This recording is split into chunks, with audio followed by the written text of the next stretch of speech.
السلام علیکم اپا و خواهران عزیز، خوش آمدید به کانال ما.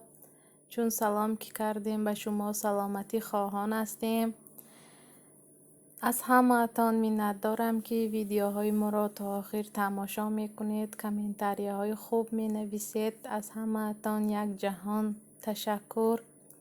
امروز ما خواستیم کمتر برای تماشا رویم. قطعی کودکا دوستان عزیز، خواستم به شما کمتر نوار کنم.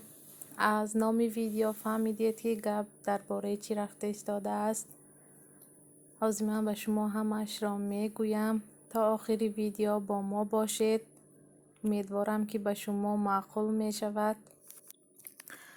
مادرم زنگ زده گفتند از تاجیکستان که ما به دادر تکیه لین یافتیم، به همانجا به خواستگاری می رویم.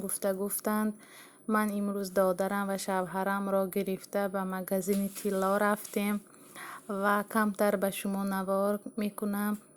به نهایت طلاهای نقص خواستیم به عروس یک چله و یک گوشوار گیریم. قطعی برادرم رفتیم. از مگزین چیزای درکاریمان را گرفتیم، برآمدیم. باز با آچم زنگ زدیم، گفتیم که خچی گپ شد. آچم گفتند که روزی شنبه با یک بار دیگر می رویم. خدا خواهد روزی توی را انیق می کنیم. به نهایت خرسند شدیم.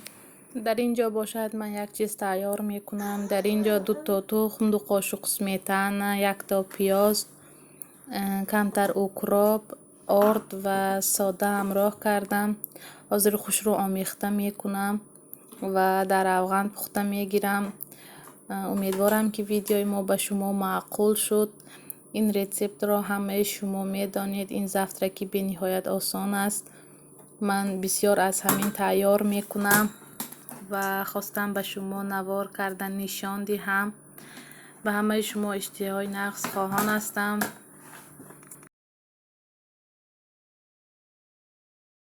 در افغان پخته گرفتیم. به شما اشتهای نقص خواهان هستم. با کانال ما باشید.